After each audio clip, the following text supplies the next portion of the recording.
Hi everyone, in this video we are talking about another white paper. It's Facebook's graph store. And the name for this is TAO, which stands for the associations and objects. As you can expect, associations means edges and objects means nodes in a graph. So a node may be connected to another node, and this would be an association. In Facebook's case, this is a social graph. So this could be a person, Gaurav. He checks into a hotel, that could be an association. So checking into a hotel is an action, and then this would be an hotel. In general, these associations map events and objects map repeatable actions. A good example of this is comments. If you add a new comment, the source will be the same, but the destination will be a separate comment. So in this way, you're able to map objects into nodes, and you're able to map actions or any kind of relations through edges. Facebook has a very, very large graph, a very large social graph. It comes in petabytes of data. Another challenge for Facebook is you have 1 billion queries per second on the social graph. This is a paper from 2013. So this is all pre-pandemic, pre-everything. So I'm sure this number would have 10x by now. Right? So we can assume that maybe 10 billion queries per second is possible, but the paper talks about technology which helps them reach 1 billion queries per second. One interesting fact about this is about 99.8% of these queries are read queries. If you have seen the white paper video that we took for Memcached, that also has similar patterns. Read queries are much more frequent than write queries. So some optimizations can be picked up from here. As you'll see, the association objects does it. Now imagine you're in 2013 and you're working at Facebook as a principal engineer. A lot of the engineers are complaining about, I try to store the graph in my local memory, but I can't do it. I've started looking at databases which perform well when it comes to graph queries. One of them is Neo4j. But the challenge here is that you need 1 billion queries per second. Doing this on disk is going to be quite slow. So one thing that you can do is try to keep this data, this graph data in memory. Okay, so instead of Neo4j, you're looking for an in-memory graph database. It doesn't really exist at the scale that you're looking at. Petabytes of data, there's nothing there. So you have to build something. Now, you can build things from scratch. As a principal engineer, it's probably going to sound cooler. But if you're looking to drive impact, then you want to use the existing infra of a company, if you can, to meet all requirements. And at this point, 2013, Facebook is a master of MySQL. They're very comfortable with this database. And they have also built an extremely efficient cache, Memcached. Okay, Memcached is an open source project, but Facebook has made significant contributions to it, and they are experts with this piece of technology. So if you're looking for a graph store, in-memory graph store, if you could write a wrapper on top of Memcached, if you can use this as a store, then you might just pull this off. That is the idea that the engineers at Facebook decided in 2013. We are going to use Memcached. We are going to have it backed by MySQL, but we are going to write wrapper APIs on top of Memcached, which will make the cache behave like a graph store.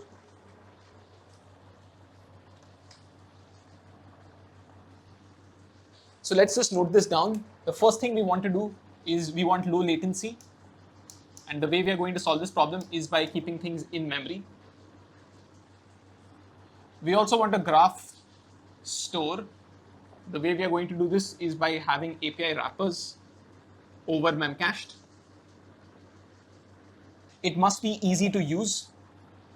As a principal engineer, always look to build technology which is easy to adopt, easy to use, easy to understand. You don't have to know the internal workings of a system if you have to use it.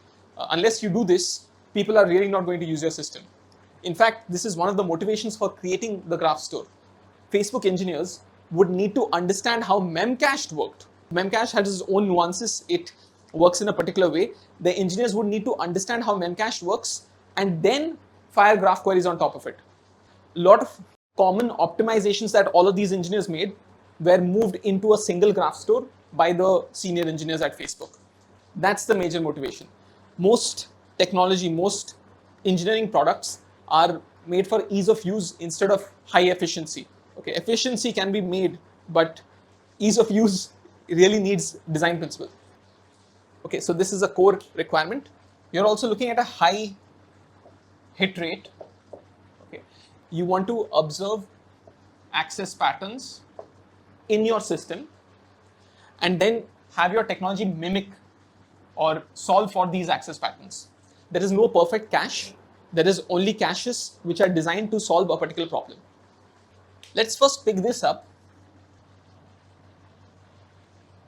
The APIs you have to expose should make this feel like a graph.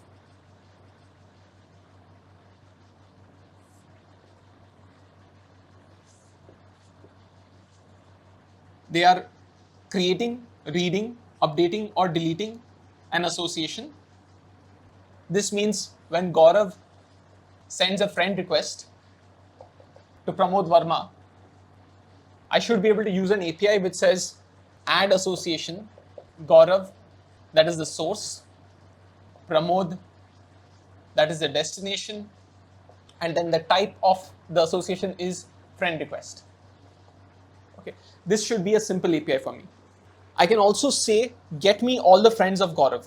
So the source is Gaurav. The type of association here is friends. And if I want all the friends of Gaurav, then that's fine. I just need to send this. But if I want the top 100 friends of Gaurav, usually in a web page, when you see a friends list, you want to see the top 100 most active friends on Facebook or the people you talk to the most. So over there, you can give a limit.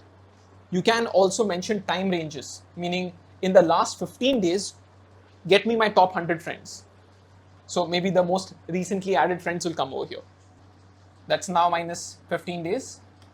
This is the start time. And now is the end time. You can also paginate the requests. Just imagine you are watching your friend list, the top 100, then you press on next. So it's going to be a separate API call. You could also get the count of friends that Gaurav has. So if I want to know how many friends I have, I don't want to go and fetch the entire friend list and then count. I just want to keep that count somewhere. Okay. So these metrics, like how many friends do I have or how many places have I visited, they are useful not just for analytics, but also for displaying to users. In this case, you just need to send the source and the type. So the number of friends Gaurav has, type will be friends, source will be Gaurav. This can also give you the number of people who are checked into a hotel. So you have a hotel in Las Vegas, that is now the source, and there's various people who have checked in. If you fire this query of count, you're going to get the value of 3.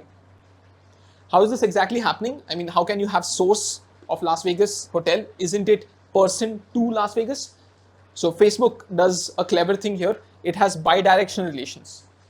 So every person can see how many hotels they have checked into. At the same time, the destination has an inverse relation. So instead of check-in, there's going to be checked in. Apart from this, there are no other APIs that TAO gives. Okay, it's a very minimal API set. In fact, this can only give you paginated responses. Is it the best approach? You have to remember that there's a billion queries being made on this graph store, a billion read queries. If you try to add a lot of functionality to this production intensive graph store, it's possible that its performance is going to deteriorate and eventually people will stop using it. Adoption rates will be low. When adoption rates go down, engineers spend time building their own pieces of technology. You don't want to do that. You want to keep things highly performant, which is limited feature set or basically limited API set.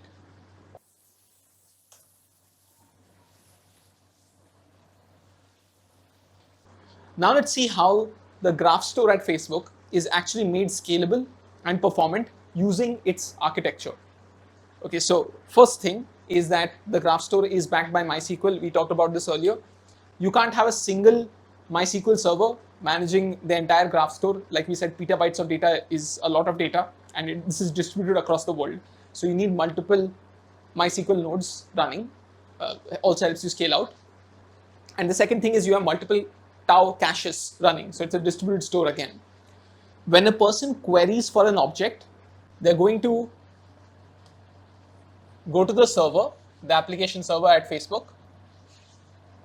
The app server is going to be running a client, a small piece of software. We spoke about this in the Memcached video. The client is going to make the API call for this object, and the object is mapped to a shard, a cache shard. So you have multiple servers managing different key ranges. Let's say key 1 to 1000 is what you have in total. So 1 to 333 is going to be stored here. All keys between 1 to 333 will either belong here or will result in a cache miss and will require a database pull. From 334 to 666, you have the keys here. And from 667 to 1000, you have all keys mapped here. So it's not necessary that you're going to have 333 keys here. This is the key space. In reality, maybe your shard is not that big, so you can only store 100 keys. So the 100 most popular keys in this range are going to be stored in each shard. Now you're looking for this object. If you go and query this shard, right, you have the mapping of each object to shard. If you don't find the key, you go and query MySQL. So this would happen in a cache miss. Also, if you're writing a value, so you want to add an edge. Gaurav is now friends with Pramod Verma. Then you get a write operation sent to MySQL. This keeps the architecture simple. If things are not found or if things have to be updated, just go and hit the database. Everything else will work out by itself. You are, after all, using Memcached. So Memcached has its own ways to take care of consistency. Now, how does this client know where this object resides? The shard to object mapping, how does the client know about it? You hash the object ID to get a value, let's say 1, 2, 3, and this value then is searched in the ranges of the shards. So 123 lies in this range. That's the reason why you're sending it here. If you hash this object, maybe you get a value of 400. That lies in this range. And when you hash this edge, how do you hash an edge? Let's see. You get a value of 900. Okay. Hashing objects is pretty straightforward. You just have to hash the ID of the object. But hashing edges is a little tricky. Remember that your APIs say that I can get you all edges from a particular source. So where do you want to keep all the edges from a particular source? You want to keep all of them together. If you want to find how many friends Gaurav has, then you want to keep all of the edges for Gaurav's friends in one place, along with the Gaurav node also. Okay, this is because of the access pattern, the APIs that you're exposing. Usually you give a source, you give the type. With that, you can go and search everything for that source.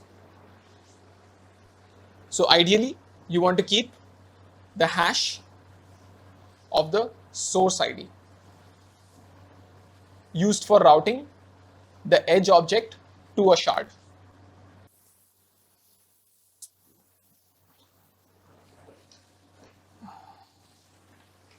Let's clearly understand this concept. If you have an edge from a source person 123 to a destination post 345 where the type is like, so person 123 has liked a post 345, then which shard does this edge belong to? Well, if you have 3 shards and they have the ranges 0 to 200, 200 to 400, and greater than 400 goes here, then the source says that this edge should belong to 123. Okay, assume that the hash of 123 is also the same. In that case, the edge will get stored over here. But there is also an inverse edge. There's an edge from post 345 to a destination of person 123 of type liked by. This helps you find all the people who have liked the post. That's the reason why we have an inverse edge. But how do you store this? The source is going to be 345. That is going to hit some other shard. So for every like, you're having multiple shards that are being hit. Basically, 2 shards are being hit. Now, this is not a huge problem in terms of write amplification, but the problem is that you have 2 shards which are being hit. It's possible that this shard accepts the write, but this one doesn't. For some reason, either there's a clock skew or the shard is down. This shard did not accept the write. This would lead to data inconsistency. To avoid this, what TAO does is force the edge, the initial edge, any one edge can be taken as initial edge. Let's say like the blue one is the first edge, to persist to the shard first. So once this operation is complete, then the application server will say, now persist only after there's a response to 1. Will you persist edge number 2? Okay, so this is being managed by the client. Now the benefit of this is, in case the first shard fails to take this edge, then you will retry and you will keep retrying. Only after this response, the client tries operation number 2, which is persist to this shard. But what happens if this shard fails? Okay, the first one went through, but the second one has failed. So you have an edge for person to post, which is a like edge, but you don't know, if you look at the post, you can't tell all the people who have liked it because this person is missing. That would lead to data inconsistency again, and this can't be avoided. Okay, you can have a transactional relation also here. You can make the client run a transaction where it's going to revert this edge, but that is not only slow, it's also complex in a distributed system especially. So what Memcache client does is just leave this hanging edge, and eventually a cron job goes and finds all hanging edges and completes them. Okay, so there'll be a retry of this shard 3 edge. Now there's a neat trick which TAO uses. We had mentioned that the number of read requests are 99.8% of total requests, which means for every 1,000 requests, you're going to get just 2 writes and 998 reads. The read operations that I have are very, very large as compared to writes. I should really have a lot of read replicas. If you have 1,000 replicas in total in your system, then every write operation is going to result in 1,000 replica shards being affected. On every write operation, we are going to be taking all the shards in our system and we are going to be propagating this update. Let's say this edge has been added to this shard. So you have a new edge. This event is going to be propagated to all shards in Facebook. The reads on those replicas will be slow because you'll have evicted entries, and the writes will be extremely slow. The write amplification is going to be very, very large. So how do you avoid this? What you do is you instead split it into 2 parts. This entire architecture, this entire system is split into 2 parts. One is you have primary shards, and the second type is replica shards. They serve the same range. So 0 to 200, 0 to 200. Greater than 200, this is the write shard, and you have another read shard over here. Whenever there's a write operation, you're just going to go and hit the primary shards. Okay, and the primary shards are going to be propagating these updates using some sort of a message queue. If you have seen the Memcache video, you know I'm not talking about a message queue, I'm actually talking about a change data capture solution. In the case of MySQL, we mentioned that this is a bin log. Facebook has written a wrapper on top of this and called it mexqueal.